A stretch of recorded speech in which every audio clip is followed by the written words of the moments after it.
Hello, Dick. Is it just you and me? So far it's just, well, Ty is here but muted, and Jonathan Keller is here but muted, Okay. and Madeline Hello, Murphy. Ty. Hello, Jonathan. Hey, Glenn. How's it going? All right. Hi, Glenn. Hello, Ty. Good evening, Glenn. Is that Jerry? I think it is. Now I know it is. Why are you? Interesting. The windows behind you are backlighting you and you're hard to see. Let's see. That's better. Yes, much better. Well, you've caught me in Texas. I know. Visiting my son and grandson. Oh, look at that happy family. Hello, Cunninghams. Okay. I'm going to mute myself until we get started. No reason to. No reason to keep my mic on when all I'm doing is. Just keep talking, Jerry. Hi, Alec. Hi.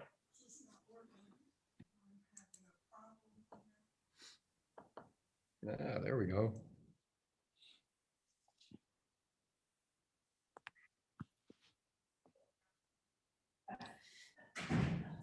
We're going to keep ourselves muted until called upon. The two participants with us on our laps will butt in. I can guarantee you that. I So look forward to it. So make for a more lively meeting. be careful, Not what the text amendments are not. be careful what you wish for. That's all I will say. I wasn't going to say not the text amendments are not scintillating stuff. But What do you think?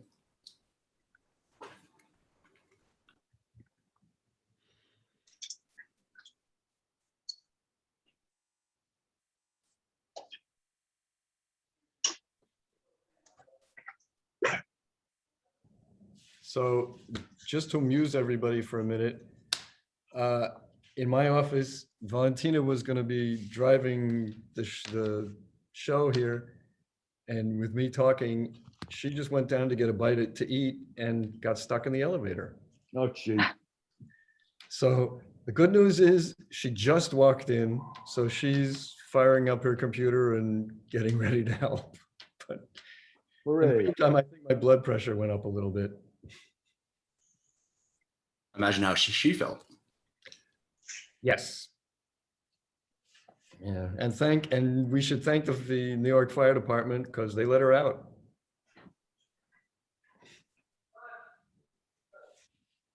Where is your office, Dick? We're on John Street down in the financial district. Oh, yeah. Mhm. So it's one of the few places where a small firm can rent some space. Uh-huh. You know, what's happened down here is, there's so many tax advantages to converting to residential that you can rent 10,000 square feet, but trying to rent, 1,000 or 1,200 is tricky. Mhm. Next stop, I've only been stuck Flatbush in Avenue and St. Mark's Avenue. This I've only, stop is Flat. Oops. Not sure who we were hearing. Oh, Valentina, there she is. yeah. Hi, Valentina. I've only been stuck in an elevator once before, and that was after a community board meeting at the 78th precinct. And Nice. Six of us. Who was in there with me? Jerry, I don't think you were there. I was in the first one. I know got Mark stuck. James was in the elevator. Daniel Comer was in the elevator. I'm not remembering who else. I was in We the were in there elevator. for a good half an hour before the fire department finally came and got us out. That's the elevator from hell. It's Yeah. been like that for years. Yeah. sounds like the plot of a terrible off-Broadway production. Well, I promise I'm not going to sing or dance.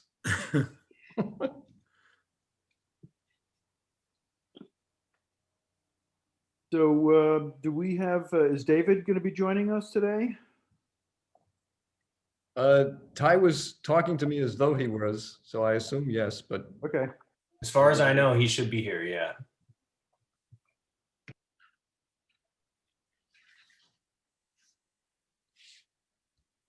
Valentina, I see you coming up twice on my screen, once with your Yeah. picture and once just with your name. Yeah, Okay. I'm connecting with my phone just to see you and talk to you, and want to share my Okay. screen in case. That's okay. I just wanted to make sure there was, Yeah, that you were aware of it. yeah, yeah. As far as we know, she's not schizophrenic.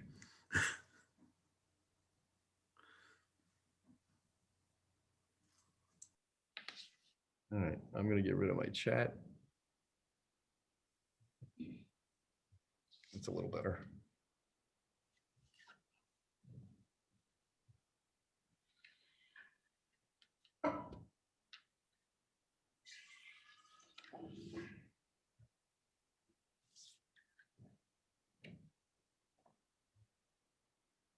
How many committee members are there?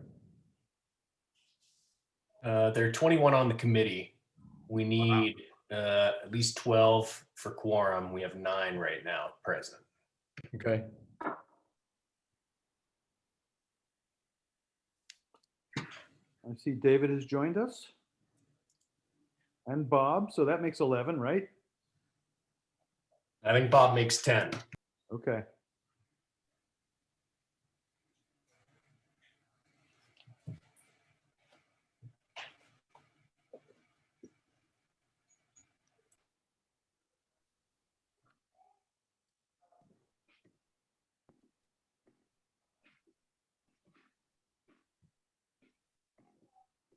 Hello.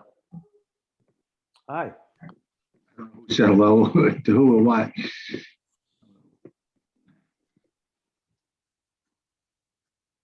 How many we got so far? Apparently 10. Okay. 2, 3, 4.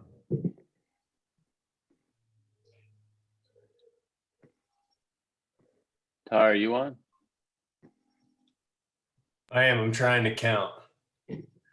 I think we're 10 right now. Yeah. So let's see. 1, 2, I'm getting 12. It's 3, 10, 4, 10 committee 5. members. 6, 7, 8, 9, 10. Yeah, I see 10.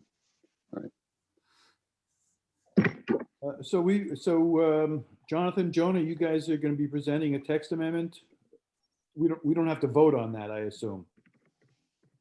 Nope, not right now. Okay. Because I'm going to have to, my whole family is probably going to be screaming at me to go out for dinner in a short while. So I'll catch that on the recording. It's the benefits of Zoom meetings, Glenn. Yeah, and recordings. Absolutely. Glenn, you can take your phone and even while you have dinner, you can still stay with the meeting. Yeah. Joanna Smith is with us from a city bus right now, Glenn, so I'm not sure you have many excuses. Seriously? What a hoot. Alec, which one do you want to do first? Do you want to do this? Well, If we get them, What's the agenda though? Last I heard there was one item or? there's one landmarks item, and then I think Jonah and I see Jonathan's on too. That they're presenting. I mean, I'd be inclined to David, to do the landmarks application first because of, it's easier, I think, to impose upon the city, but Yeah, fine by us. but if we don't have a quorum, it could be easier to go with the item that does not require a vote. It's 6:38. Ty, what do we need for quorum? 11? 12. 12. Majority plus 1. Almost there. The landmark item didn't seem too complicated. Don't tell the Cunninghams, but Well, so let me ask some questions about that. First of all, is the applicant or the architect here? Yes, You're both. muted. You are the applicant and the architect? No, I'm the architect, and Will Cunningham and Laura Cunningham are the owners. Okay, so Will and Laura were neighbors. I live at 331 President Street. That's awesome. Yeah, I grew up in the house actually in 347. So Oh. you might have seen me as a kid. Stand this. So let me just write down to see who we have. It's 6:40. I don't see.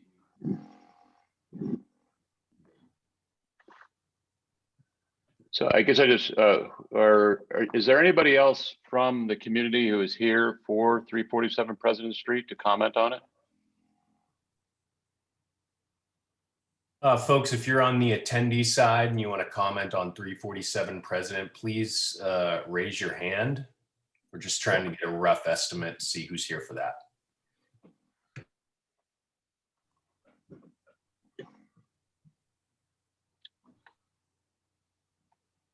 Doesn't look like anyone. Okay, so there's someone named Kate Richard. Yes, I'm from DCP as well with Jonah and Jonathan. Oh, all right, great. And Valentina Morgan, maybe? She's with the architect. Yeah, that's Mark Okay. Gigante. Yeah, and I work with actually the architect. twice. Okay, Once his voice and once his video. okay. Well, Alec, I defer to you. Mark, Well- usually, I mean, 10 minutes was our usual. Okay, well, why don't we, David, if you think it's all right to do the landmarks application in a way that will be, I guess, not a formal motion, but that the board can take up at the full meeting nevertheless, then why don't we do that? okay, so Oh, let's and now do we it. have Joanna, so there it is. Well, Oh, that's no, 11. she was already here. Oh, she was here. That's 10. All right. Okay. So we will do the landmarks. Dick, you're going to be presenting? Yes. All right. So here are the ground rules. I'll open it up, just briefly introduce what the project is. You will present. The board will ask questions. I will call on the board. If they ask a question, you can answer it. If they don't ask a question, just offer an opinion. No answer is required. Once there's a motion on the floor, we can't take any more questions or commentary from you or your clients. If there are comments from your side, please just be brief and don't be repetitive. And that goes for your clients as well. Right. Okay. Okay, so we are going to hear a certificate of appropriateness for a one-story extension at 347 President Street in Brooklyn in the Carroll Gardens Historic District. It's located between Smith and Hoyt Street, much closer to Hoyt. And Dick, I'll allow you to begin your presentation. I think Ty or someone's going to share their screen here. Yeah, right. Valentina's going to do that. Okay, so as actually, Valentina, can you go to the next drawing?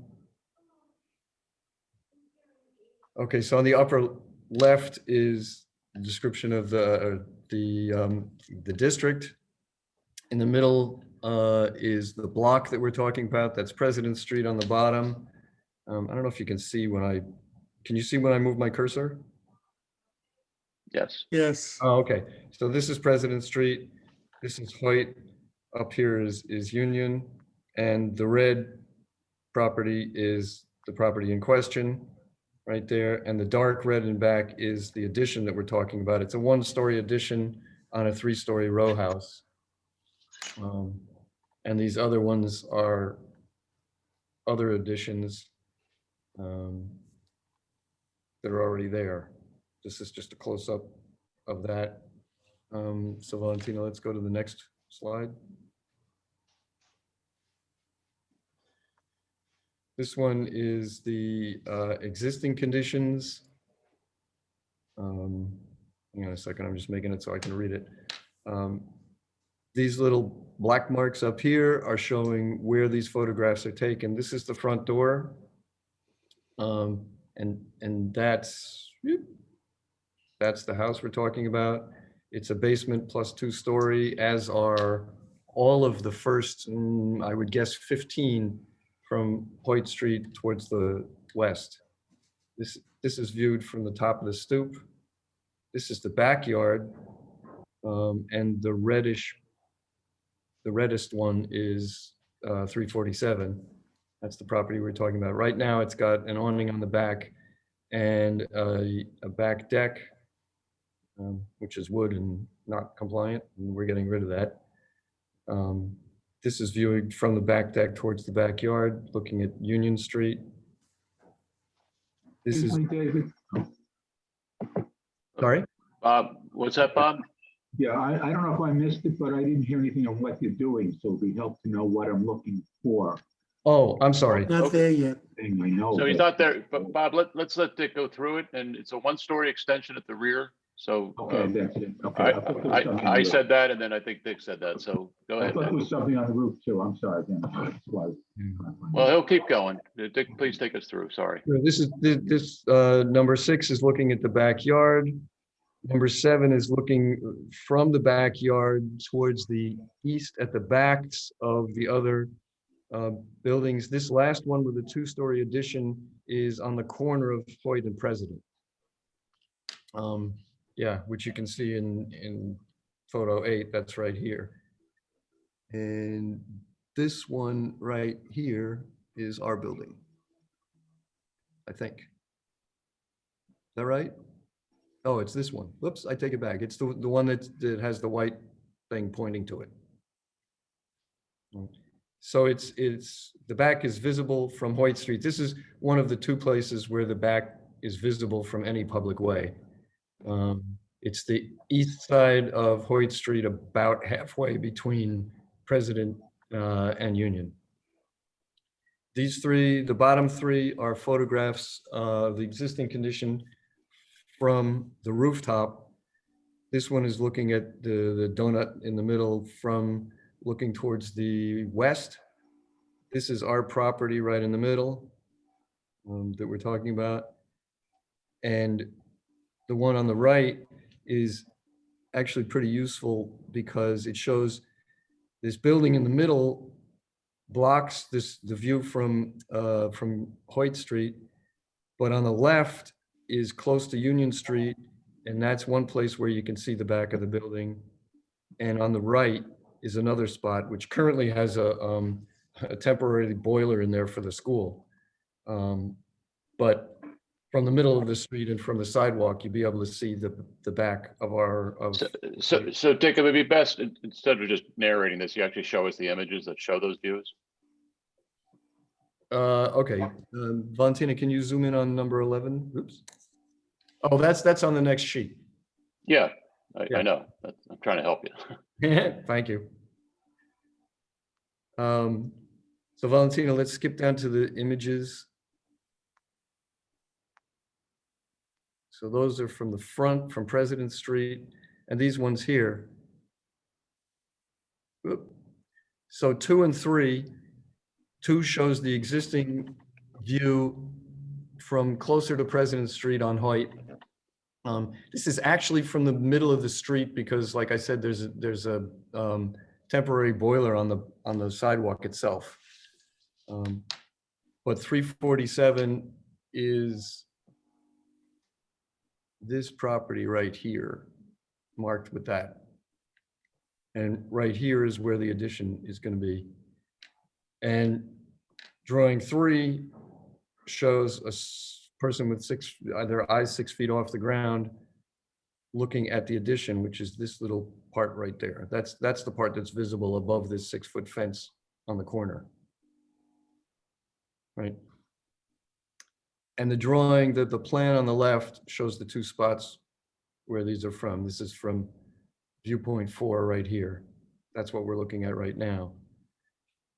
Down below that, in the middle of the sheet, photograph number 4 is viewed from this spot up here, almost on the corner of Union, over these 2 buildings that are in the middle of the donut back there. This is what you can see of our property. I'm sorry, Dick, you really ought to focus on the photographs. The renderings are just renderings. The photographs are the truth in our view, so. Okay. Right, so this darker red is our property at 347, and this is what you can see at the moment. Okay, and Valentina, let's go, should we go to the mock-up? Yeah, I think that makes sense.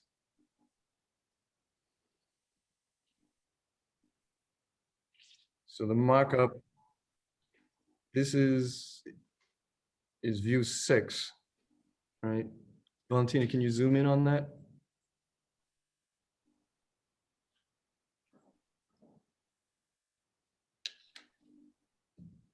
So I should have explained before, there's an addition on the back of the building, and we're also putting air conditioning units on the roof of the building.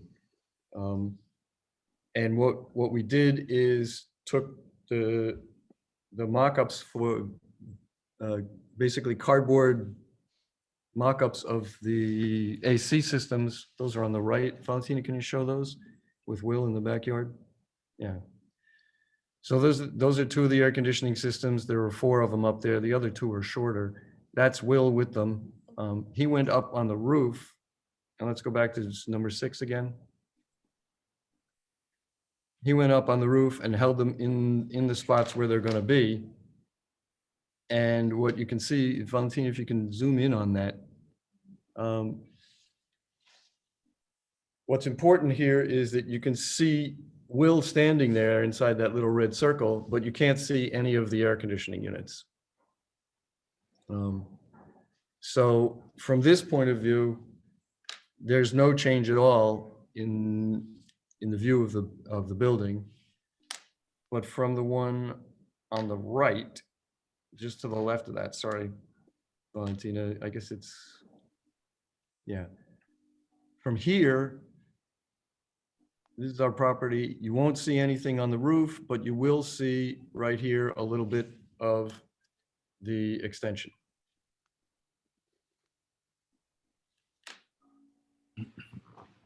So, and then we'll back and look at the plans.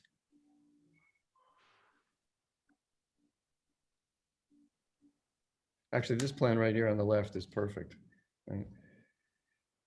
So the plan on the left is looking at the air conditioning systems and locates those. Those are the 4 that I was talking about, you know, right where her cursor is.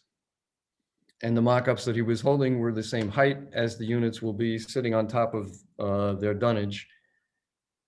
And like I said, can't see them from anywhere on the street. And go, Valentina, maybe go up to the plan that shows that, yeah. The plan, I'm looking for the plan that shows the extension. I think it's up above there.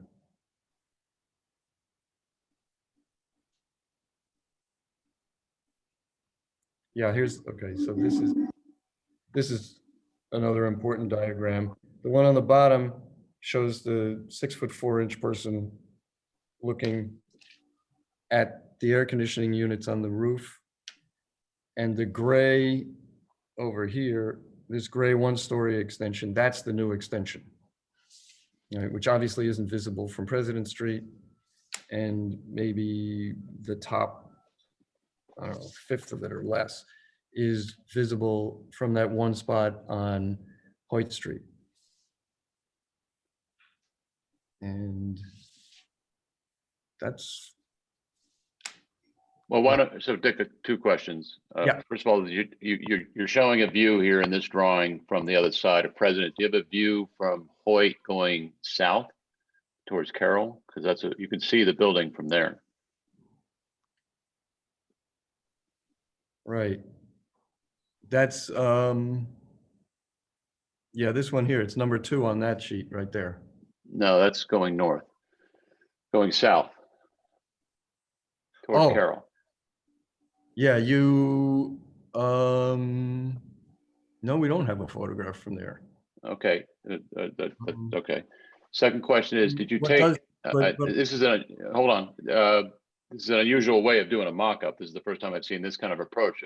The idea was that you would build a mock-up on the roof, take a photograph of it, That's what's typically done on both on the roof and then from down where you took it. So I take it you don't have a picture of anything on the roof showing where these units are going to be. That's correct. I don't know. Okay, and then my apologize for my that. third. Sorry, go ahead. Well, my third question or request is, can you just show us the design of the extension? Yes. We don't need to know what the inside of it looks like, just what the outside is. Yeah. Okay. In the upper right here, Valentina, if you could put that is, whoops.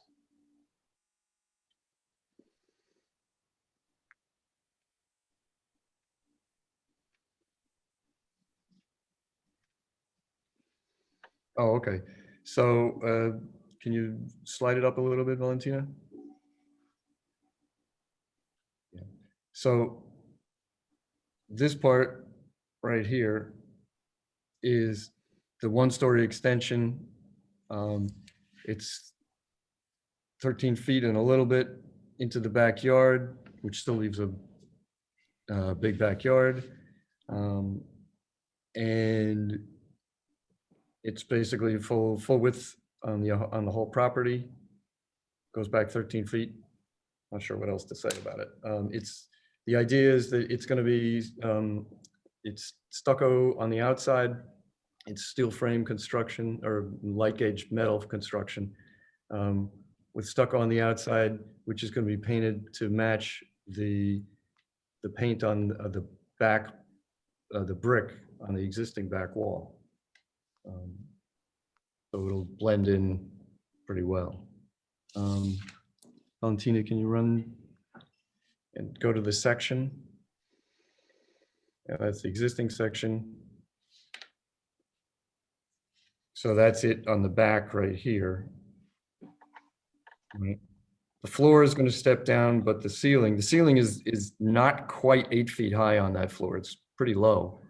So the extension, the ceiling goes straight through, and the extension is as low as it can be and still get enough pitch to get the rain off the roof. To the right of this is the rear elevation, looking at it from the backyard. From these two windows on the second floor, from those the window sills under them up, there's no change. And down below, obviously, is where the addition is. And at the top, these are the two of the 4 air conditioners. The other 2 are behind that.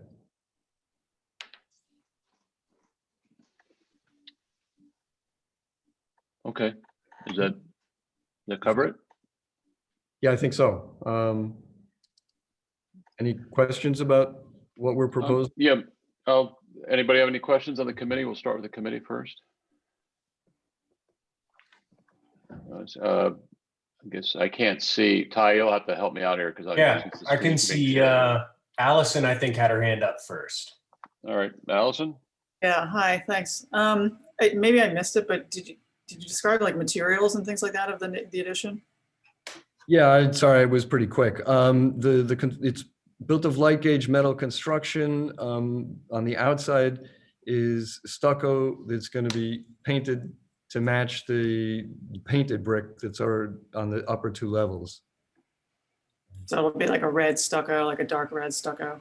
Yeah, it's kind of maroonish. And then the windows, what are those? Steel, they aluminum, or they?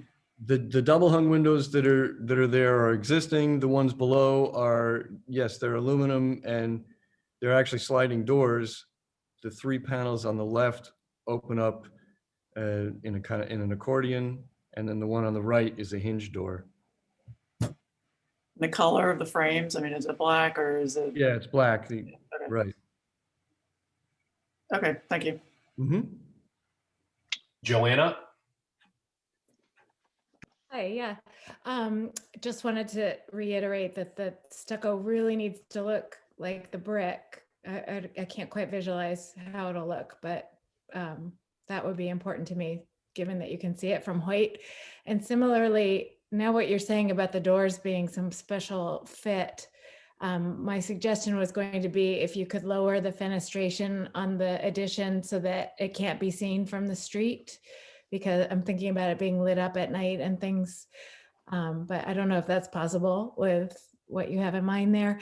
And then I just wanted to confirm that the top of the addition is not going to be used as a deck. Yes, that's correct. It's just a roof. Great. Bob? You answered basically my questions already, but there is going to be a railing on the edge of that, on the edge of the roof, I assume. Sorry, on the edge of The roof of the deck. Is there a railing? Is that what's showing, or is that it's hard to tell? There is no there's deck. Yeah, there's no deck and there's no railing at all, actually. The only railing is going to be, actually, there isn't any railing. Okay, I thought the line, it just looked like there was something there, that's all. Oh, yeah, that the gray part is sort of indicating the slope of the roof because the roof pitches towards you. Yeah, I feel the same thing. We only need to know a little bit more about the stucco. Will it look like brick, or in terms of besides the color? I think I'd rather see brick there, but. We could score it to look like brick. I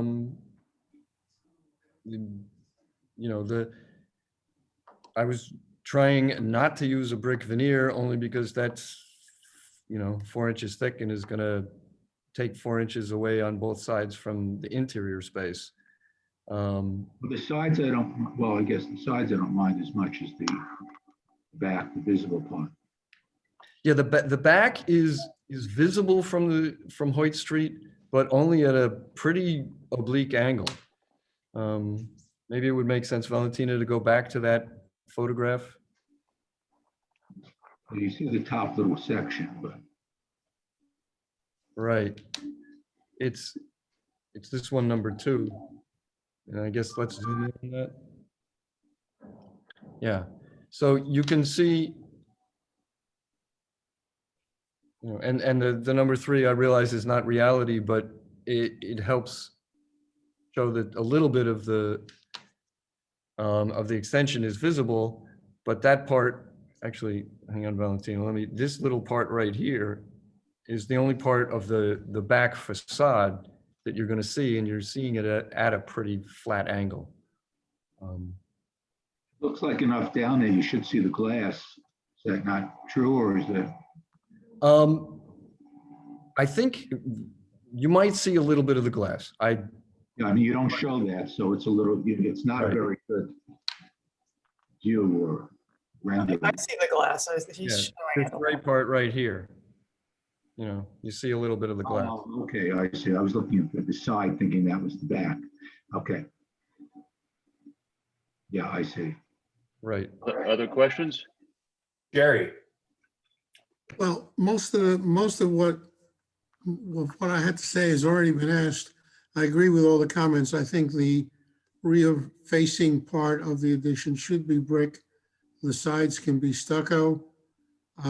My concern that hasn't been discussed is the amount of fenestration that you have there is really extreme. And I think this is the first time we've had come before us accordion style doors. We've had French doors, we've had doors that open, doors that stay in place, but you described that 3 of the 4 panels are going to slide accordion style, so it'll be really wide open.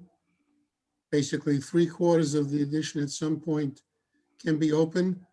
Would the top of that, when it's open, be visible from the street? Yeah, the top maybe foot of it would be visible from Hoyt Street. Okay.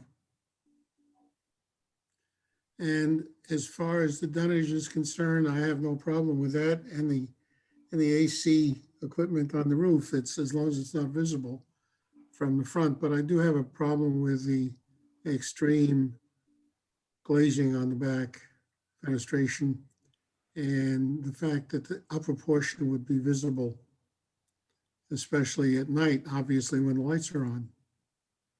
And the fact that the rear facing facade of the addition is going to be stucco. I'm more concerned about the neighbors than seeing that aspect of it from the street. Is there any way that you can keep the sides as stucco and just do that rear-facing facade in brick? Yeah, I think that, yeah, that should be possible. Okay, Right. thank you. Alec. Thank you. It was mentioned by the owner in the chat, but I just want to confirm that the height of this extension is the same as the height of the existing awning. So it is no more visible from the street than the current awning is. That's correct. It's it's attached to the building at the same spot, right under the window sills, the stone sills on those second floor windows. It potentially protrudes further out than the current awning does, or? Yes, it does. The current awning is out, I think 8 feet, and this is going out to 13. Thank you. Ariel. Oh, so I was just wondering, you showed an awful lot of other extensions, and I can see a little bit of one which looks like it has vinyl siding on it.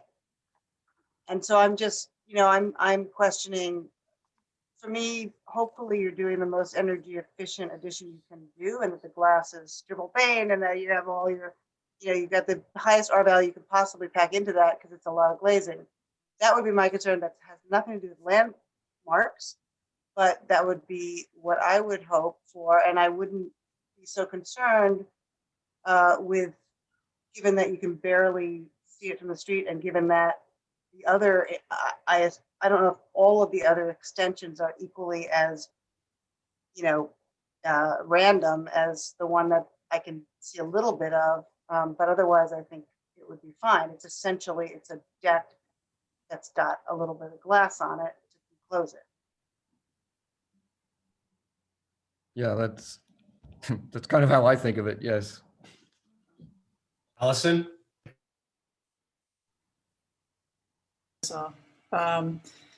So I think, yeah, I agree with Ariel. I don't have a huge problem with the amount of glass. I think it's barely visible from the street. And I mean, what Jerry was saying about the brick in the back, to me doesn't make that much sense, because the back of the addition is the one is the side that's least seen from that street standpoint. If you could maybe go back to that other image where that we were looking at before. Yeah, this one. So, so the most of what you're going to see is the side of the addition, not the back. So I'm not sure why you would want to put brick on the back when you're just going to see like a tiny little sliver that's like above the windows, So I don't really, it's essentially what I'm saying is I don't really have a problem with the red stucco as long as it matches the brick as closely as possible. That's Bob? it. What? Oh, is that it, Allison? Yeah, that was it. Sorry. That Oh, was sorry. Yeah. Bob, you have your hand up again? You're showing two different designs of what the glazing looks like. I assume the one on the page you have now is just not an exact detail, and the one that you showed on the other page was the one it's going to be. It's going to be 9 squares or whatever, not 4. Which one is it going to be? Just answer that. It's going to be the elevation, which, Valentina, can you bring that up? Well, you just passed that one. It's not going to be that one, right? It's not going to be this. I think it is that. Can you show the elevation? I think you do have 2 different styles shown. Yeah. Bob's right. I assume one's Yeah. Oh, I take it back. version Yeah. of the other. The intention is to do the drawing that you see here on L3. Okay. Sort of assume that. Okay, thank you. And I apologize for not having it be consistent.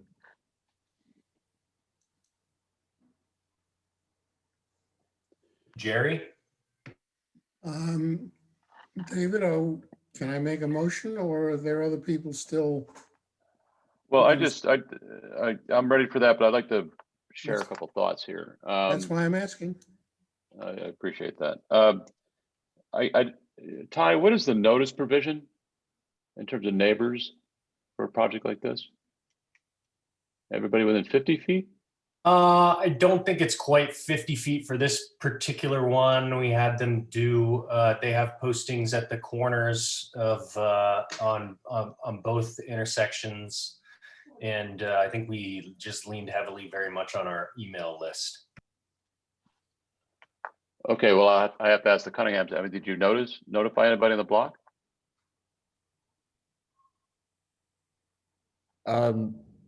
I didn't. In terms of the public hearing? Yeah. Yes. I have not notified anyone on the block. We were over there on Saturday afternoon, long enough for me to jump up on the roof and try to wrangle as much as I possibly could. But we haven't been over there since, so we haven't had an opportunity. Do your next door neighbors know about the project? Yes, one of our next door neighbors does know about the project, and the other of our next door neighbors, I believe, are either in process of a sale or going through a sale, and we have not talked to them. But we would be happy to. Oh, yeah. Okay, well, let's hold on, Bob. So Dick, I'm curious, do you have, I don't see any access to the roof. This is an architectural thing. Is that true? You mean the one-story roof or the top roof? No, the top roof. The top roof, yeah, there's a hatch up there. Okay, that's fine. Yeah. It's not on your drawing, so I didn't see it. And this is just a piece of advice. You can't build a 16-foot wide extension because of the seismic code. So, just check that out. Yeah, we've talked with Old Structures, a structural engineer here, and they're building a moment frame there. No. There's a seismic code. You have to be 1 inch off the property line on both sides. That's just in the building code. Oh, okay. That's all. Right. 1510. All right. So Bob, I'm sorry. You wanted to.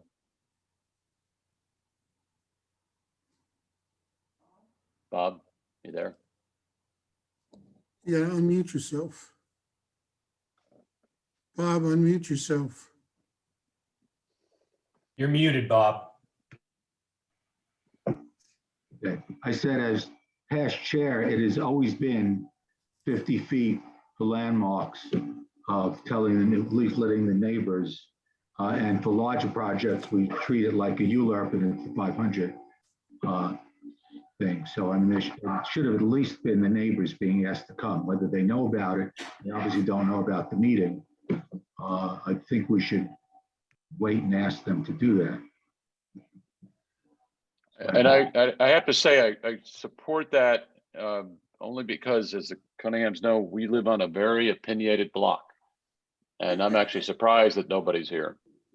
And full disclosure, I'm doing the project at 339 President Street.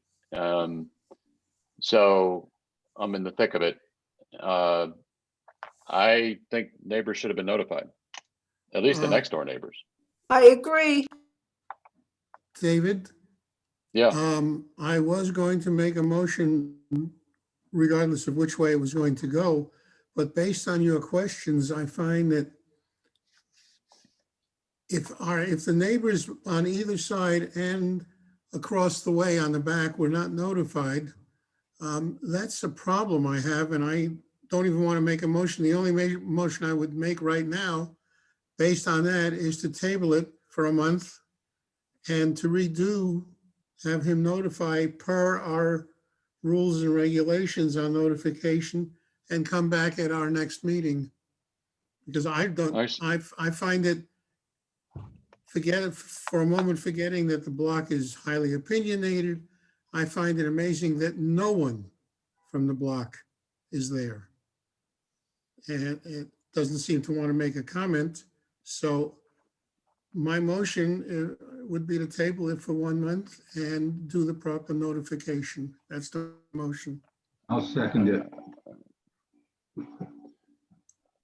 Okay, so any comments about that?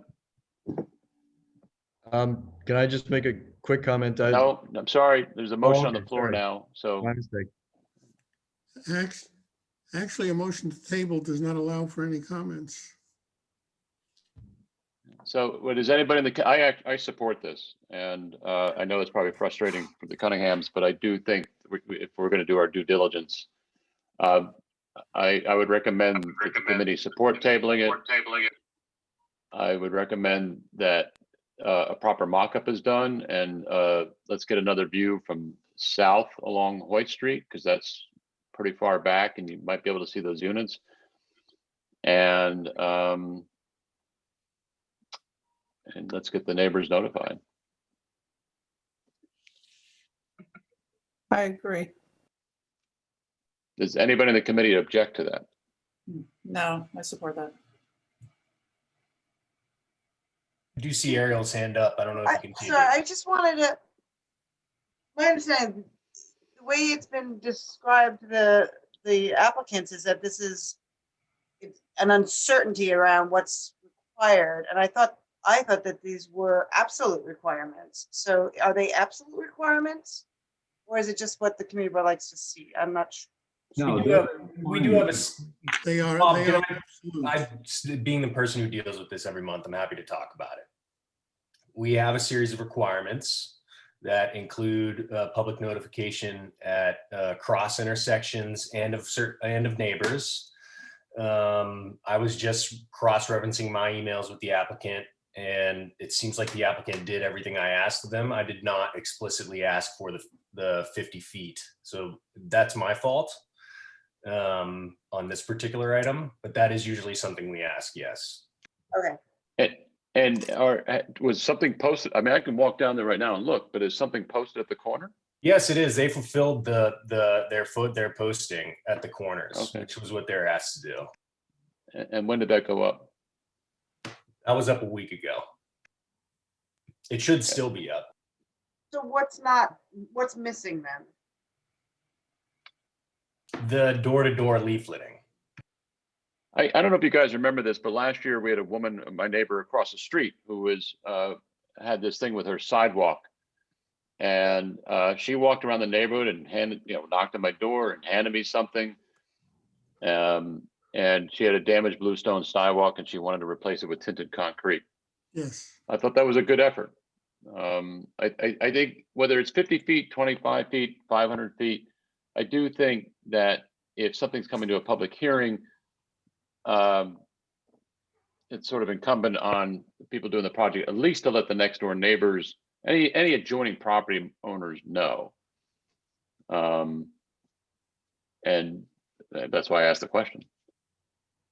So I think that probably there needs to be a conversation about what we're going to require going forward in terms of being consistent. But I think we have an incomplete mock-up here on the roof. We don't have a view that's critical to this. I think we should table it.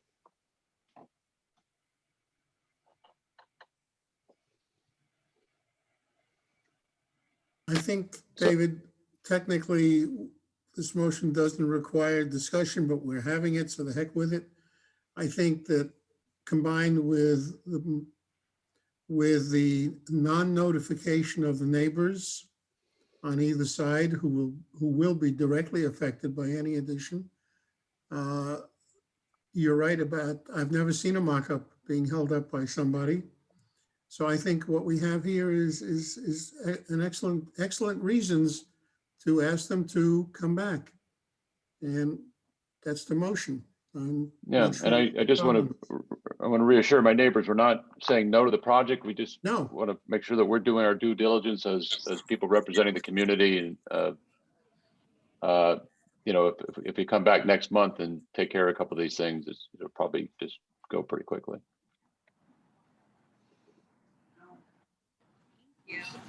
I assume the vote was done because you asked if anybody had no. Nobody said yes to that, which meant we're all yes already. So I thought we voted. That's all. Well, does anybody else object?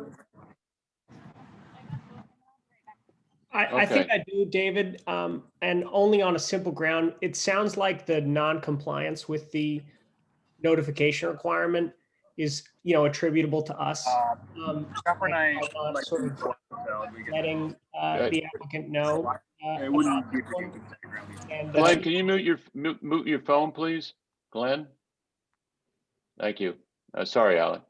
Oh, I was just saying that, you know, in this instance, it sounds like the failure to notify is sort of on us because we didn't, you know, apprise them of the rules. I think we try to help applicants follow our expectations. In this case, we didn't apprise them of that. So I forgot to tell them. you know, it's a difficult situation, but in that case, I wouldn't hold it against the applicant. And they did do the corner posting that we asked. It simply didn't do the feet notification. For that reason, on the motion to table, I will probably vote against it. Okay, I mean, just so you know, I did ask for a mock-up in about a week ago, and we didn't get it. At least a mock-up I consider acceptable. I also gave the architect some other advice, which he did follow, to help move this forward. I don't think we're penalizing them. I think we're just trying to make sure that we look, and when we deal with the building code, there are mistakes in the building code, there are mistakes in the zoning. That doesn't get us off the hook as the architects. And so I realize this could have been handled better on the community side, but we do have to be consistent in how we treat everybody. So I don't want to give them a free pass. I also don't want to penalize them. If it's all right to wait a month and move this thing through, and I guess I could ask Dick right now, are you calendared at Landmarks yet? Yeah, we're calendared for May 18th. All right, well. But well, okay, I stand by our motion. Yeah. Will, I did see in the chat, you want to ask me a question. I'd rather do that offline if that's okay with you. We can meet in the street or something. Anybody else share Alex's view or? I do. It's Joanna. Just because of the lack of information for the applicant. And also, do we have a standard for mock-ups that we share with applicants? Because I felt that this, you know, it's nice when it's orange because you can see it from further, but if that's not specifically spelled out, I don't think we can hold people to that either, but maybe we do. So that's a point of clarification I need. Ty, what do we say? We don't have a written set of standards on the mock-up. Typically, when I ask for a mock-up, we do get wood and orange sort of plastic. What do you call that? Like lattice almost. And I did tell Mr. Boshin when he shared the mock-up with me that this is the first time I'd seen a cardboard mock-up. But at that point, it was so late in the process that it seemed like they weren't going to be able to do a real one anyway.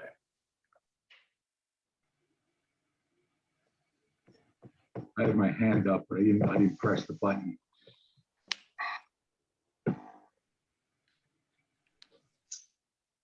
Any other comments? Yeah, I have my hand up and I've been waiting. Well, go ahead. Oh, okay, it's waiting for. In the past, if we felt that it was our fault for them not getting the thing about any information on what to do, which has happened from time to time, we've let it ride. The mock-ups are, though, not just for us, they're for the neighbors to know what's going on. And that usually brings people in because they see something up on the roof or in the back. So the mock-ups really are for not just for the 5 minutes you went up to hold it, it's there for people to see what it is. So I have trouble with that, but it does bother me though that if you're calendared already, I hate to well, you can still withdraw it. But yeah, the mock-ups really, I think, are important because that's where the neighbor says, oh yeah, something's happening. Let me come down and find out or ask. And they're usually up for weeks, up until the May 18th or whatever date you have. In fact, Landmarks is going to want to see them. So they usually are up for a time. And I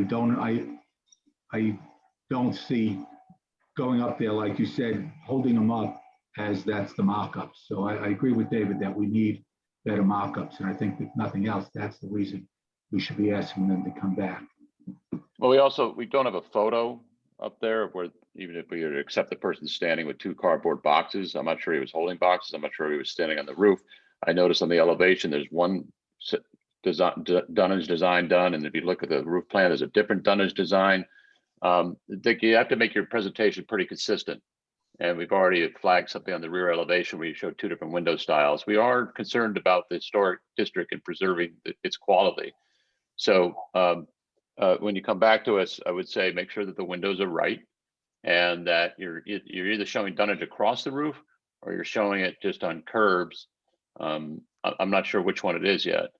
And you have to show us a photo of the mock-up when the photo has to be taken from the roof.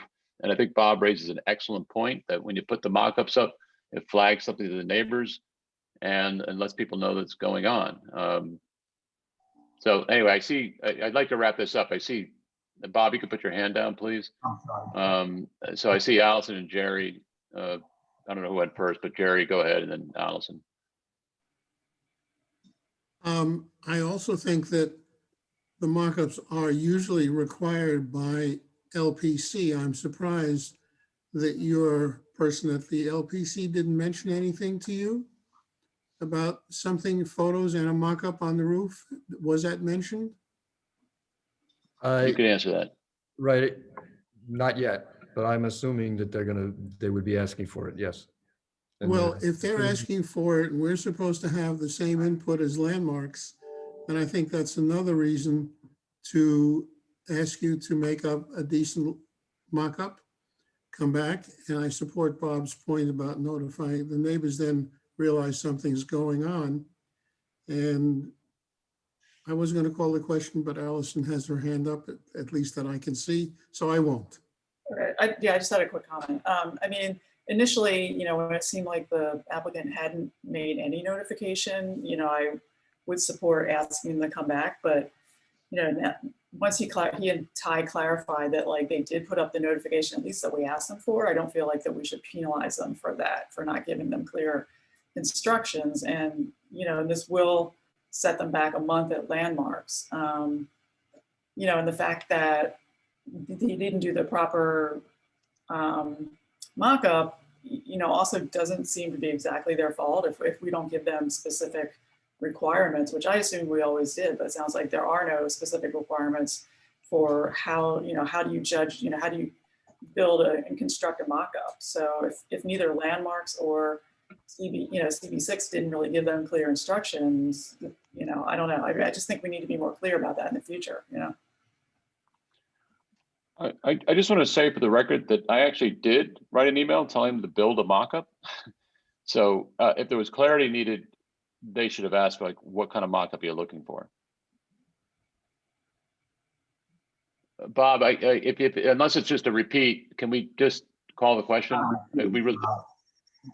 Landmarks does have rules about the mock-ups. In fact, we've had to double check with them, and that the fact that they asked the mock-up be available would be there for both our meeting and their meeting. So they should have gotten that from landmarks. We don't have rules. All right. All right. So look, we don't have a quorum, or do we have a quorum now, Ty? No, we don't. Okay, so this will be unofficial. Anyway, so who objects to tabling it? I think I'm up to maybe 3 people. Alec, Joanna, and Allison, you object? Yes. Okay, Bob, I'm assuming you're putting your hand down. Sorry. Didn't do that. And Ariel objects. Okay, so that's 6 in favor of tabling it and 4 against. Okay. I am in favor of. Bob, we're done. Okay. All right. Thank you, Dick. To Cunninghams, I'm happy to chat with this offline. I'm at 331 President Street. And offer my advice as an architect. And Dick, I'm happy to talk to you as well. We want to help you move this forward. Thank you. All right, thank you very much. I will now turn the meeting over to Alec. Okay, well, thank you. Jonathan, Yoda from DCP, thank you and Kate, thank you for your patience. We're looking forward to you giving us a preview of some upcoming zoning text amendments. That's my understanding, because there's quite a lot coming down the the pipe. And although our community board has some other things that'll probably keep us busy in the meantime, we want to not be caught off guard when these formally come our way. Great, thanks, Alec. So I think most of you know me, but again, my name is Jonah. I'm actually the district liaison for CB6, but most of you really familiar with Jonathan, who's also here as well. I'm also joined by Kate Richard, who is we're fortunate to have, she's our Brooklyn office subject matter expert for many of the citywide text amendments. So she'll be here to support us as well. So first, I just want to thank you for the opportunity to present. We have a few citywide zoning text amendments that are, as you said, Alec, are kind of coming up the pipeline soon. We anticipate they'll be referred out for public review in May. So recognizing that Gowanus is of course going to be a top priority and will consume a lot of time for review. We wanted to give a preview tonight, but we do anticipate that we'll be back to present a more full proposal whenever available during June or July. So with that, I'm just going to share my screen. I just have one page to summarize the text amendments, and I'll just kind of walk through the key themes and background for each.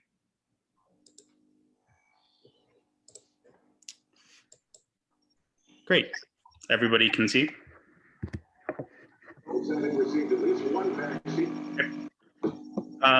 So I'm going to start with the hotel special permit. That one is actually closer to being ready to be referred out as soon as May 3rd.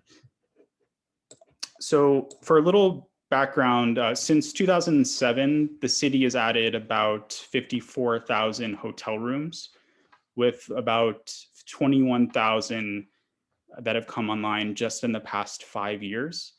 Until the pandemic halted most construction in March of 2020, new hotels really outpaced other types of non-residential development in many parts of the city. Over the past 15 years, the City Planning Commission and City Council, we've adopted a variety of special permits in certain neighborhoods and in certain areas of the city. I think some of you may recall a few years ago, we proposed a special permit for hotels in M1 zoning districts. So this is kind of a similar theme as far as this proposal would create a more uniform, consistent special permit that would apply to all commercial and mixed use districts across the city where hotels are currently allowed as of right, so that any new hotel would have to consider the potential effects on the use and development in the surrounding area. And just as a reminder, the special permit is a full ULURP.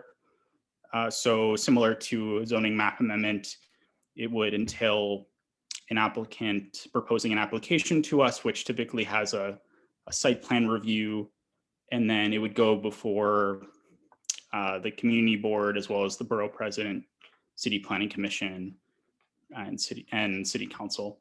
So currently we have some background on our website. We have an applicability map, so I'm happy to share that if it's helpful. But essentially this would apply in most commercial parts of the city. The second proposal is an update to our FRESH program, which stands for Food Retail Expansion to Support Health. It's quite a long acronym. I think we could have worked better on that. This has very limited applicability in Community District 6, but I just want to provide a little background for your awareness. The program was created in 2009 to support the construction of supermarkets in lower income neighborhoods that don't have access to fresh food or limited access. And by fresh food, I mean fresh food, fruits and vegetables in supermarkets. The FRESH program itself has two pillars. The first is a tax incentive program administered by the city's Industrial Development Agency, or IDA. And the second pillar is a zoning incentive program, which is overseen by us, the Department of City Planning, which provides a zoning bonus for a floor area if a developer provides a certain amount of space for a supermarket with fresh food. So over the past 10 years, we've learned some lessons from this program as some fresh food stores have been constructed. And we're really proposing a few updates to the program. First, we're expanding the geography for where the fresh floor area bonus would apply. And on our website, we created a supermarket needs index, or SNI, that maps out all of the existing stores and where we're proposing to expand it. The second goal is to just prevent over-clustering of fresh supermarkets. If you've, in the neighborhood of Bed-Stuy, as an example, we've seen a lot of fresh food stores that have been clustered on Fulton Street and Myrtle Avenue. So we're really trying to avoid situations where multiple developers are taking advantage of this within a small area. And then the third goal is to just update a few requirements specifically for windows, glazing, and parking. So building owners will no longer have to replace existing walls with windows. And for parking, we'd like to reduce the requirements in certain lower density areas and allow up to 10,000 square feet of retail area to be waived from parking, so that the provision of parking doesn't become a barrier for the ability to accommodate the fresh food store. The third proposal is a citywide amendment to allow what we call physical, culture, and health establishments to be as of right. So currently, gyms, martial arts studios, licensed massage therapy, and a few other health-related businesses require special permits from the Board of Standards and Appeals, or BSA, to operate in most parts of the city. For a little history, the special permit was created back in the 1970s when some gyms and massage parlors were associated with illegal sexual activity. You know, think of the movie Taxi Driver, or kind of the images of, or maybe let's not think of these images. But over the past few decades, the industry has really evolved and professionalized, and the special permit has become quite outdated and really served as a barrier for small businesses that typically cost up to $50,000 just to apply for the permit. And it takes about 6 months to go through the entire BSA process to receive approval. So to encourage these businesses to operate, and also as part of a theme of recovery, economic recovery for the city, the department is proposing new rules to just eliminate or remove the BSA special permit to allow these businesses to open as of right. And yeah, I think, you know, that's really the gist of this proposal. I'm thinking of recent ones in CB6 that I'm aware of, like the Cliffs Gym in Gowanus, across from Thomas Green Playground. And so we think this is really important, not just for the city's economic recovery, but also an effort to promote health and wellness as the city recovers. The fourth text amendment is related to the open restaurants proposal. So as you, I'm sure you know very well, it's a very popular and successful program which allows businesses or restaurants and cafes and bars to occupy space along the sidewalk and in parking areas to operate, which was necessitated by the pandemic. The program has about 11,000 participants across the city and has really re-energized our streetscape. On top of, we estimate a saving about 100,000 jobs. So we feel that it's really critical to continue supporting this program. And in an effort to continue allowing outdoor dining, we're coordinating with the Department of Transportation to see how zoning can kind of get out of the way and removing barriers that would hinder efforts to make this program more permanent.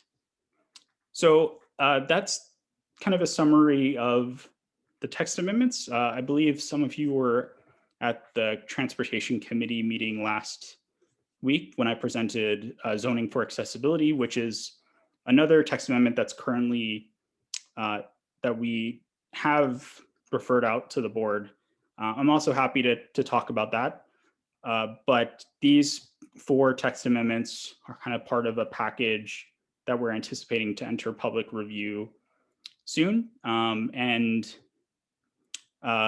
and that pretty much covers everything. I don't know if Kate or Jonathan want to add, but yeah, we're just happy to be here. I can take any questions, and also the feedback that you give us now could help inform the proposals as they're finally being developed. So we're looking forward to hearing from you. Well, thank you very much. I don't know whether we need to keep the screen up while we talk, but I saw hands go up in the Jerry, Bob, then Joanna order. So why don't we do that? I guess my question has to do with the physical culture establishments. You talk about it being allowed in manufacturing and in commercial districts.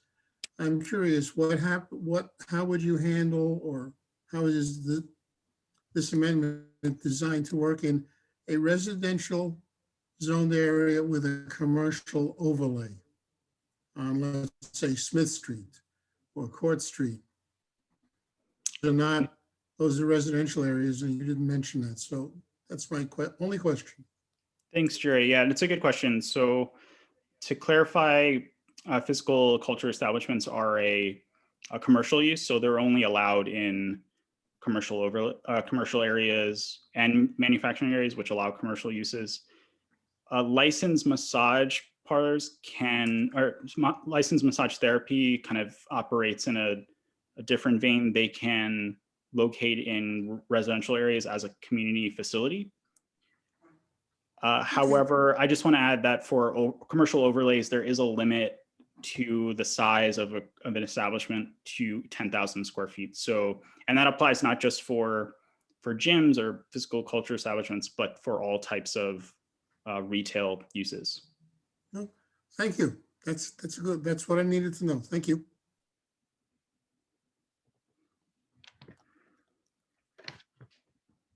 Bob? You mentioned, when you're talking about restaurants, I forgot what you call it, since it's not Frank. You mentioned the word bars in there as well. I didn't see that in print anywhere on the list on that section.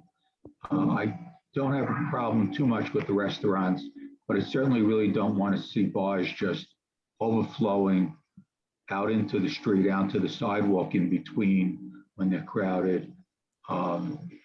And that bothers me. And if you just look at, you mentioned, it adds how many thousands to 100,000 people working.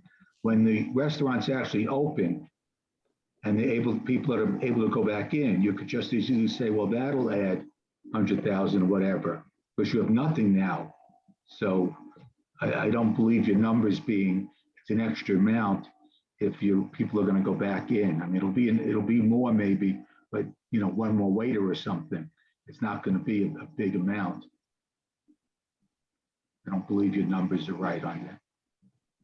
Is there going to be a distinction between bars and restaurant? Will there have to be food, or can people after work at 5 o'clock go out and then just like they do in South Street, you put just bundle up wherever you want, bunch up? Yeah, so I think to your point about the numbers, let me get back to you. I want to just confirm that.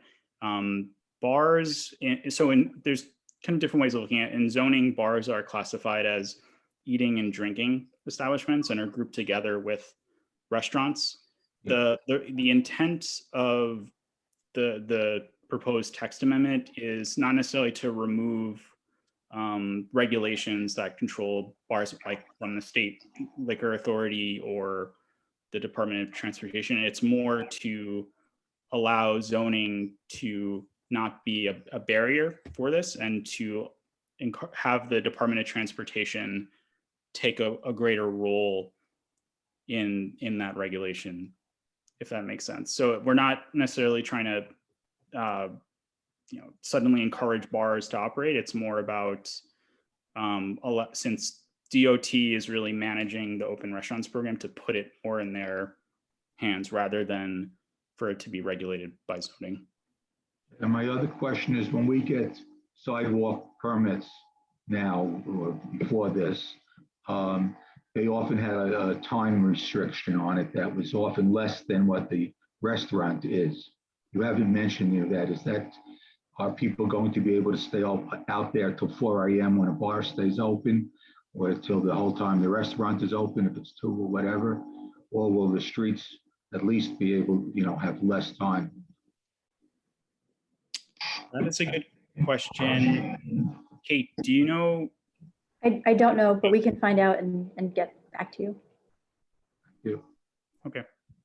I imagine that will be a question you're going to get from a lot of community boards. I think it's Joanna, then Allison, then Jeremy, then Jerry. I am really excited about the open restaurant text amendment. I'm curious if you guys have considered making a distinction between sidewalk use and parking spot use, so-called parking spot. There's a lot of already competition for sidewalk space with utilities and street furniture and all the people using it to get around. So I just, in my mind, there's a distinction, whereas a parking spot is, something that's encouraging people to drive and just storing one personal vehicle. So I think if you're making a health argument, that's there's a distinction to be made there. Using a parking spot for a restaurant is different and more healthy in a way than using the sidewalk space. And then I had a question about the spa and what exactly is the definition of a spa? Does it have to have a certain number of different offerings or water features? Or I'm not clear on what that distinction is. Thanks. Thanks, Joanna. So I think to your first question about the distinction between the parking and sidewalk, I think the proposal is still being developed, so I want to check internally how we're making that distinction. But I would say that the key zoning barrier really relates to the area along the sidewalk, where sidewalk cafes are either allowed or not allowed, and in an effort to provide a clear path on the sidewalk in that portion where people are walking and congregating. But let me get back to you on that, because it's a really great question, and I also share that question as well. So as far as the definition of a spa, I believe that is considered a health. I don't believe it's a physical culture establishment, but it has a separate distinction in zoning. I'd like to get back to you, but I know it's classified as a community facility. And in the definition, we actually, DOB does require licensing for the business to present certain licenses from the New York State Health Department. So it's there's an extra layer of review. So when a permit is being filed for that type of use, in order to operate, DOB does require proof of these licenses. And but let me get back to you on that as well.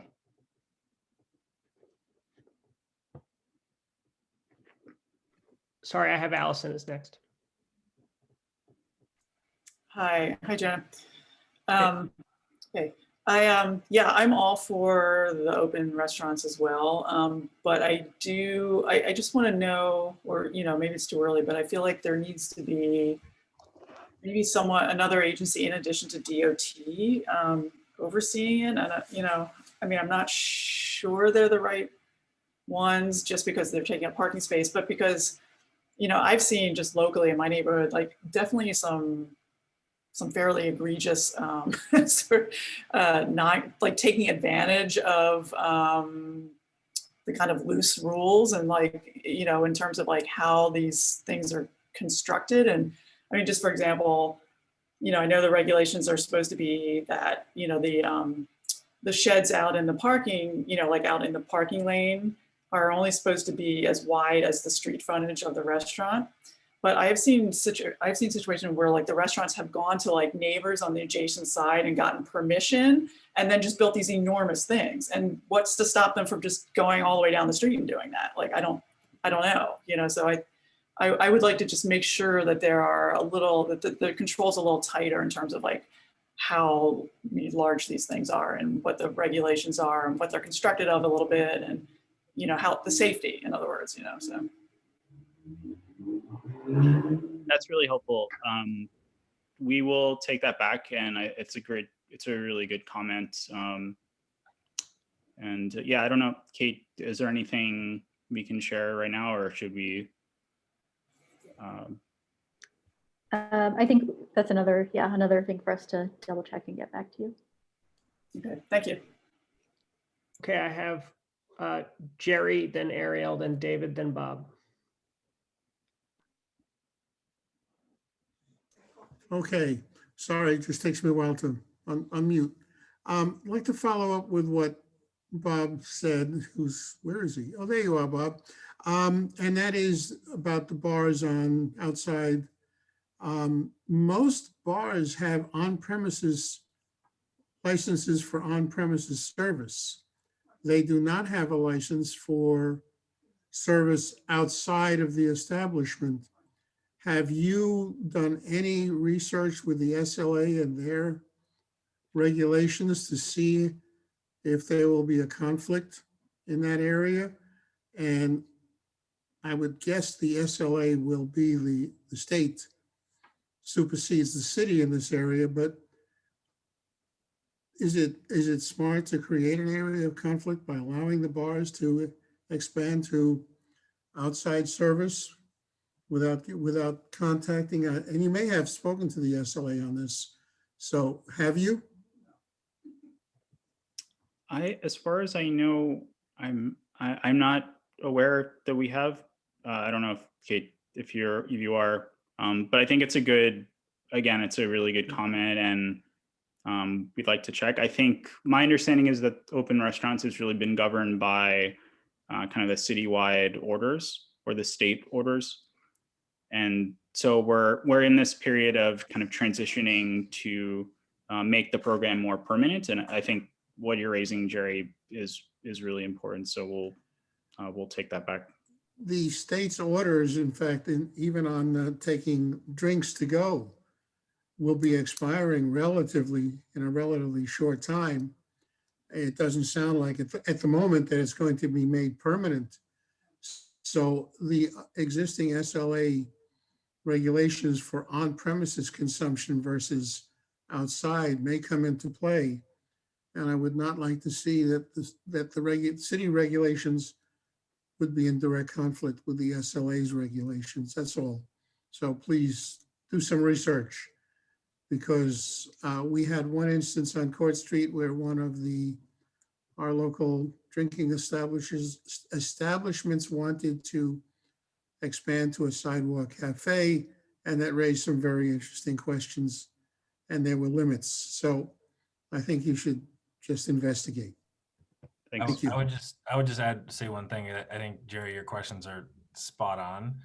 I think, and Jonah can also correct me, but what the text amendment does and what zoning does, or what we're trying to do in zoning, is allow for those policies and regulations to evolve on their own without having conflicts with the city zoning. So Okay. we're not going to say people can drink outside when it's not our business or jurisdiction, but this rapidly evolved over the past year, where no one in New York City in their right mind could imagine a roadie or or any other sort of outdoor drinking, really.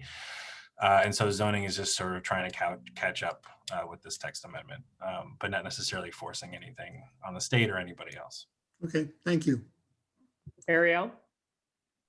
My question had to do with the Fresh program, because I know that was such an exciting thing, and that there were going to be tax breaks in food deserts throughout the city where it was difficult to get fresh food. That's sort of my gross understanding of it. And so I thought it was interesting that I'm not sure I fully understand what the text amendment is. It sounds like, to regulate on some level how much tax break you give to different people if they're coming in and they're overlapping. It reminds me of discussions we have regularly here about bars because nobody's tracking how many bars are on the block. But my question about the FRESH program was one of the questions that comes up an awful lot about having a small amount of affordable housing in very wealthy districts is, will there be affordable food and affordable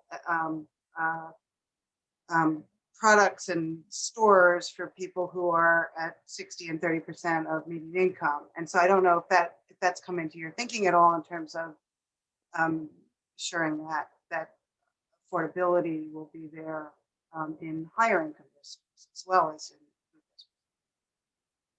districts. Thanks, Ariel. Yeah, I think would be helpful is I could share the supermarket needs index because I think it does a really good job of showing where the fresh stores are, where existing supermarkets are within the borough and the city. I just want to clarify that the text amendment is more of an update to the existing zoning program. So it's not connected to the tax incentive program administered by IDA. So we're just concerned with providing updates to the zoning side, if that makes sense. David? Yeah, hey guys. I like the text amendments. I'm just going to reiterate a concern on the bars. Right now Smith Street's very energetic. You walk down in the evening, it's a lot of energy. Gets a little crowded on the sidewalk, but I think it's been positive. I think allowing bars to operate in the same fashion is a huge mistake. Bar patrons don't know boundaries when they start to drink. It'll be very difficult for families in the early evening to get down a sidewalk that forces people out into the street. You can imagine what happens then. You also have bar patrons who perhaps have a little bit too much to drink and they start wandering into the street. And I think this is just a problem that I can name all the things I just named. I'm worried about the things I can't think of that are going to happen.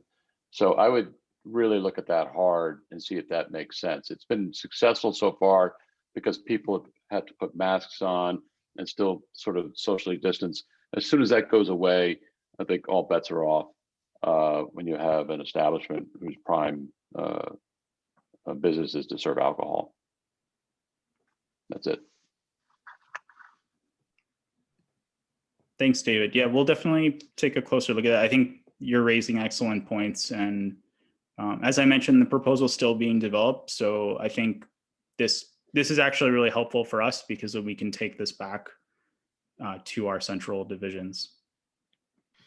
I know that you have state preemption and state control issues to negotiate there, but you may be able to implement use restrictions that sort of head off some of these potential problems and not delegate it for SLA to clean up on the back end. I don't know whether that's possible, of course, but it might be something to consider. Yeah, we can certainly bring that back. Bob. This is a little bit further taking Allison's point of the moving into the next door. If the next door store says it's okay, which you drive down Smith Street or you walk down Smith Street and there's one after the other touching the next one, even though the restaurants are far apart.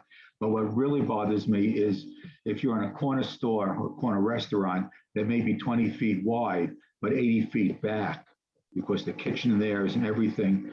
And now, well, if the neighbor says it's okay, I can put it further up. So they give the resident or they give the owner of the building who may not even live there, a couple $100 and say, fine, I can build further down. It really encroaches on the residential area. I think there needs to be a separate set of rules for corner buildings that maybe they can only go around the same width as their front is, or at least something it should be looked at that they can't encroach in front of a residential or even go by. Some of these can go way up already, the blocks.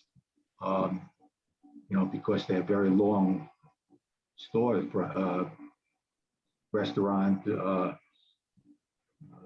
kitchen, and whatever else goes behind there by the time they're finished. So I think you have to look closely at those buildings that are different than the fronts. That's all. Thanks.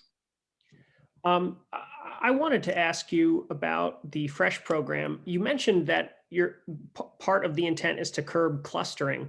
And I wonder if you could unpack that a little bit, because it sounds like, I mean, if we're trying to encourage grocery stores in neighborhoods that don't have them, and then we're getting a bunch of them clustered together, isn't that a good thing? I mean, and or is it about the profitability? Are we trying to protect the profitability of the grocery stores that do take advantage of the program? Is that the idea? So thanks, Alec. Yeah, I think coming back to the ultimate goal of the Fresh program was to encourage access to fresh food. So by having multiple supermarkets clustered within a few blocks of each other, we found to be slightly problematic, partly because of just the rationale of having many businesses that are kind of serving that are fulfilling that goal, but also we've heard that it can affect the ability for these businesses to operate or be profitable. So there's a little bit of a concern by both the department, but by the community boards, that having these clusters could affect their success in the future. And we just want to ensure that there's some buffer between them. As far as the specific proposal, I believe that's still being developed. Kate, I don't know if you have more information, but I'm not sure if we're ready to really share that, because I don't want to misspeak at this stage. I would just add on the profitability part, like our agency and zoning does not necessarily care about someone's profitability. That's not, our purview. Where there is a nexus where it does come in is when we are processing these and they're approved, they have to, they're sometimes getting floor area, they're getting height sometimes, and they're supposed to have a grocery store there in perpetuity. So if you have 7, in an area that have to work in perpetuity, but they're struggling, you actually do have an issue with the building if they do go out of business. So I think that's where our sort of concern probably lies, not necessarily in how profitable they are, but just in their ability to actually last for the life of the building. So that makes a lot of sense, because otherwise I would think, the market could figure out which of these grocery stores is going to last and price balance. But right, and that is really the underpinning of the beauty of the text, is we're hoping to get more grocery stores to actually get the the prices to go down, the affordability to go up. So, Madeline? Yeah, I'd just like to say I agree with what you're saying about the Fresh thing. Being a somewhat older resident of CB6, I've seen the number of supermarkets decline over the years. It's harder to find places. And if you cluster them as we get older, or if you're incapacitated, it's hard if they're all in one spot. It's better if they're spread out a little bit. So I agree with you on this. David, did you have your hand back up? Or is that a legacy hand? Sorry, that's a legacy hand. Okay. I'll put it down. That's a new coinage. Does anyone have any other questions? I know we're at the 8 o'clock hour now, so I want to be respectful of everyone's time after they were so patient for the landmarks application. I just want to say something, nothing to do with this. I want to give some history about the landmarks when this is done. 2 seconds, just so remember. Well, I'm happy to chat with you, Bob, anytime. So I guess no, I want the committee to hear it. It literally will be 2 sentences. Go ahead. Okay, I didn't want to take it from this. When we've had this before with the problem of, we knew that the office made the mistake, we were still able to, we voted on it and left a proviso in it saying that the owner leaflet the neighbors about the LPC meeting. So that's one way around it. That's all I want to say. Thank you. That's how we got around. Well, thank you to our guests for coming. I expect we're going to be seeing all of your faces again here and maybe even in person soon. And we really appreciate you guys doing above and beyond and coming, even when it's like not statutorily required with these pre-informational meetings. We're very fond of them, so thank you. We're happy to be here, and please feel free to reach out. All these comments and questions were helpful, so I'll get back to you. And I'm hoping this could actually, inform our proposals. So thanks again. When you guys are ready to take public comment on the rules change, let the office know and put it in the newsletter so more people can participate. Yeah, I expect the open streets, I think, is going to get a lot of comments. Thank you. And I would just want to say to the committee and the DCP folks don't need to stay, that we're going to have a conversation tomorrow, I believe, with DCP and Community Board to try to chart out what the Gowanus process is going to look like. They're going to, I think, let us know what they're thinking, and we're going to have that conversation just so everybody understands where we're at right now. Currently, from the Community Board's perspective, we don't know exactly what's going to happen. So I'm very interested to hear what their download is from the lawyers and the court and all of that. Yep. Look forward to having that conversation and to be in front of you all very soon. I'd love to. That's it. I'd love to be the fly wall. Good night, everyone. I'm leaving. All right. Welcome, Good Alex. night. I'll see you guys. Good night. Thanks, guys. Night.